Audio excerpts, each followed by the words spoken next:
Morning, my dear students. Today we are going to revise chapter 1 of statistics, that is concept of economics and significance of statistics in economics. So let's start with the meaning of economics. Economics is the study of economic activities and economic problems that we generally face in our day-to-day life. Now, what are economic activities? Economic activities are those activities which are related with the use of resources. Economics is also termed as the study of mankind in his ordinary business of life. Generally, a mankind, what he does in the ordinary business of life is two types of activity, economic and non-economic. So here under economics, we are concerned with only economic activities. So in economics, we come to know about how a person deals with his economic problems while conducting any kind of economic activities. What is an economic activity? It means an activity which is related with use of money or resources. Money refers to resources which helps us in satisfying our needs or wants. It includes following types of economic activities. The first is consumption. Consumption is the process of consuming or using the utility value of a commodity, means when we are using any commodity for the satisfaction of our wants, that process is known as consumption. The term utility value refers to the inherent capacity of a commodity to satisfy our want. Second is production. The process of producing or converting raw material into a useful commodity is termed as production. Next is saving. Saving is that part of income which is not consumed, and it is also an act which is to be done for the future purpose. Investment, it is the producer's expenditure on fixed assets like machine which helps in generating further income. And next is distribution. Distribution of income among the various factors of a production, which includes land, labor, capital and entrepreneur. All these 5 activities are termed as economic activities because these deals with the use of money or resources. Now, what is economic problem? Economic problem refers to the problem of choice which arises because in comparison to our wants or needs we have limited resources, and those limited resources have alternative uses. Means when we face a problem of choosing between our wants because of the fact that we have less resources in comparison to our wants, and also those limited resources have various uses so we have to choose that in which use we have to apply our limited resources so that our wants can be satisfied. So this problem of choosing is known as economic problem. If we're going to see very deeply, then scarcity is the root cause of all these economic problems. Scarcity refers to the situation wherein our resources are less as compared to our needs or wants. So it is because of the lack of resources or scarcity of resources that we have to face economic problem. Thus, we can define economics as a science which studies human behavior as a relationship between ends and scarce means which have alternative uses. Next is micro and macroeconomics concept. Now these economic problems can be studied at two levels.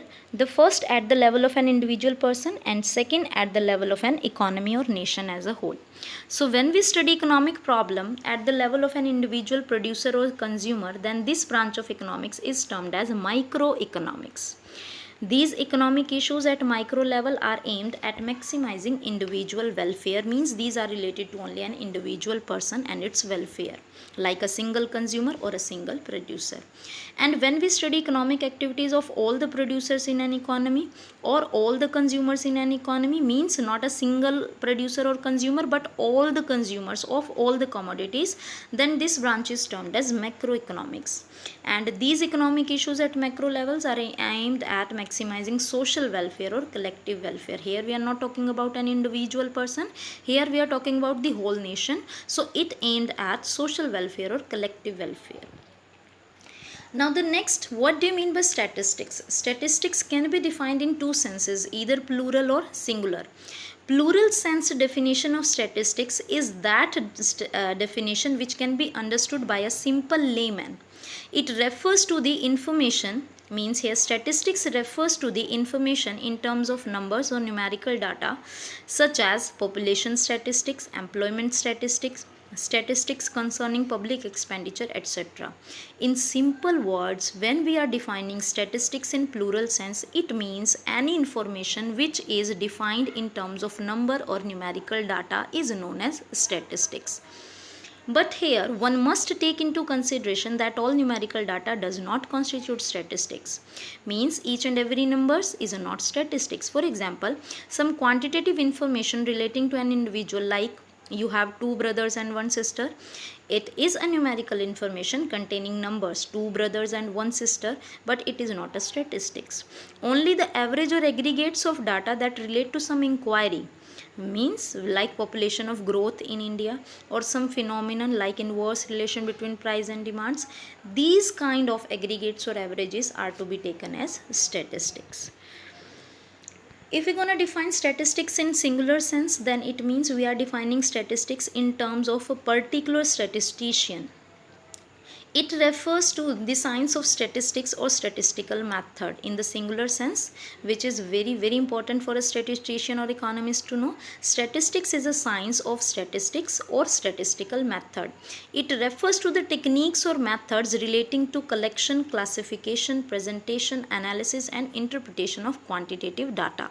Means here when we are talking about particular statistics definition, it is not only the study of number, but it is the method or techniques used to study those number, which includes collection, classification, presentation, analysis and interpretation of that quantitative or numerical data. So based upon this definition, there are 5 stages of statistical study. In the first stage, we collect the data, it is collection of data. Then we organize the data. Thirdly, we present the data. Next, we analyze the data. And lastly, we interpret the result out of that data.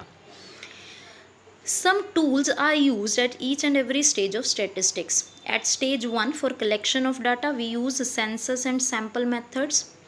At stage 2, means for organizing data, either we use array of data or we use tally bars.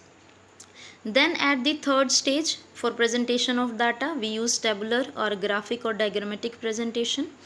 Then at stage 4th, we analyze the data by using percentages, averages, correlation, regression coefficient.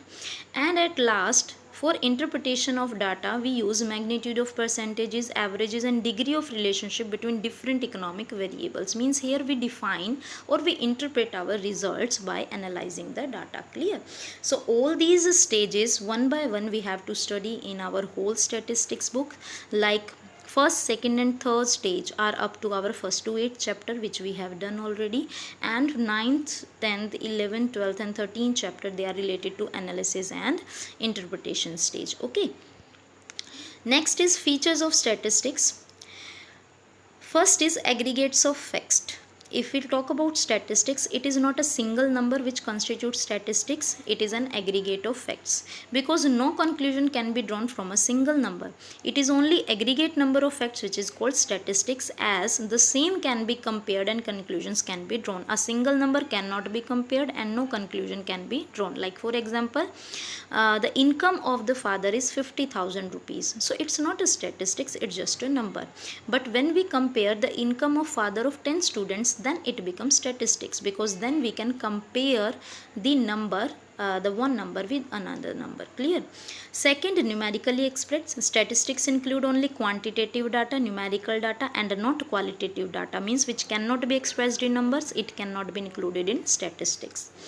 Third, affected by multiplicity of causes. Statistics are not affected by any one single factor alone. These are affected by various factors, like income of persons is affected by many factors. Third is reasonable accuracy. A reasonable degree of accuracy must be kept in mind while collecting the data. This accuracy depends upon the purpose of study, nature of investigation, size of data to be collected, etc.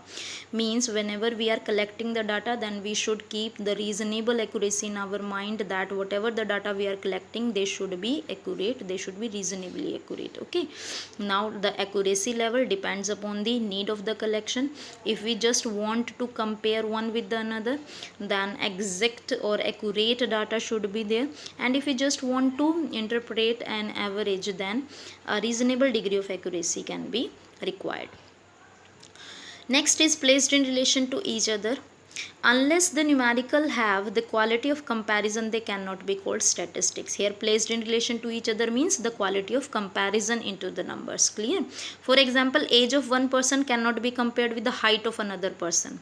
They should be comparable. Either the ages of two persons should be compared or the heights of two persons. We cannot compare the age of one person with the height of another person. Clear? So that's why whenever we are doing the statistics, the numerical data should be placed in relation to each other, means they should have a quality of comparison. Predetermined purpose, any information collected without any definite purpose will only be a numerical value and not statistics. It means statistics are collected only with a predetermined objective, means without objective, without any purpose, statistics solve no purpose or no objective. Clear? Enumerated or estimated, statistics can be enumerated or can be estimated. Enumeration means collecting data from each and every individual, and estimation means by not collecting data from each and every individual but just have an idea based upon some units. Clear? So estimation is used, means the estimation part is used when the field is very large, we cannot go to each and every unit, but enumeration is used when the field is very small and we can cover each and every unit individually. Next is collected in a systematic manner. The data which we collected, no results can be drawn from that data without any reference or in a haphazard manner. It should be collected in a very planned manner. Next we are having nature of statistics. Talking about the nature of statistics, we can call statistics both a science as well as art. As a science, statistics study numerical data in a scientific and systematic manner like we do in the scientific experiments. For example, in statistics, for analysis of data, we have to apply specific methods for measuring central tendency and correlation between different economic variables. It means some specific methods are there which we have to apply like we applied in scientific experiments. Clear? So based upon this, we can say statistics is a science also. As an art, statistics relate to quantitative data to the real life problems, like for example the problem of unemployment in India. When we analyze this problem, then it means we are dealing with the real life problems. So when we are putting our statistics to these real life problem and having a solution out of it, then it becomes an art. So statistics can be both a science as well as an art. Subject matter of statistics. Under statistics, whatever we study, that is the subject matter. It could be of two types. It could be descriptive statistics or it could be inferential statistics. Descriptive statistics refers to those methods which are used for collection, presentation as well as analysis of data. Means the first four stages where we use the methods like measurement of central tendency, measurement of dispersion, correlation, etc. And inferential statistics refers to all such methods by which conclusions are drawn relating to universe or population, means the last stage, that is interpretation stage. So all those methods which are used for conclusion drawing, that are known as inferential statistics. Limitations of statistics. Statistics is having some limitations also. Number one, study of numerical facts only. Under statistics, we study only numbers. We does not give weightage to the qualitative facts, whether it is important or not. Study of aggregates only. A single number cannot constitute statistics. We must have some aggregation of facts that could be compared. Homogeneity of data is an essential requirement, means all the data which we want to compare, that should be homogeneous, means related to the one feature or related to one category.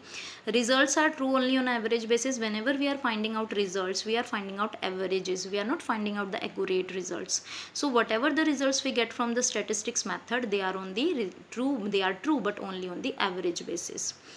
Without reference, results may prove wrong, means whenever you are collecting the data, you should give the reference that from where you are taking the data and for what purpose you are taking that data. Only then your results can be proved right. It can be used only by experts, means the person who have the knowledge of such methods, only that person can apply these method of statistics. No other person can do so. And prone to misuse, whenever statistics are being used by any party for its own purpose, just to deteriorate the image of the another party, then statistics are used for or statistics are misused by that party. Clear? The last topic here is functions and importance or significance of statistics in economics. Following are the function as well as importance of statistics in economics. Number one, quantitative expression of economic problems. Economic problems, we are talking about general economic problems like poverty, unemployment. So when we collect data about unemployment, means when we do statistics, only then we can quantify the economic problem. Like we can say that our country have more number of poor peoples, or our country have 58% of unemployment. So how we can say this? Firstly, we have collected the data, we have do the analysis, means we have done the statistics, then we have make a quantitative expression of these economic problems. Second is intersectoral and intertemporal comparison. If we want to compare our sector wise performance in primary, secondary and tertiary sector, then we have to collect the data. Also, if you want to compare our economic growth on the time basis, like in year 2011 what is the economic growth, in year 2015 what is the economic growth, so this is known as intertemporal comparison. So for both of these intersectoral and intertemporal comparison, we need to collect and analyze the data. So statistics makes it possible for us. Next is working out cause and effect relationship. When we have to make some cause and effect relationship, that due to one variable there is change in another variable, that is also being possible due to statistics. Means if we want to collect information regarding increase in the prices, only then we can say due to increase in the prices there is decrease in the demand. Construction of economic theories and economic model. Various economic theories and models which are being constructed as the universal level, then they have to be made by a very cautious study, by a very cautious method of statistics. Means firstly we have collected the numbers continuously for many years, then we have made those models to be universal. Economic forecasting.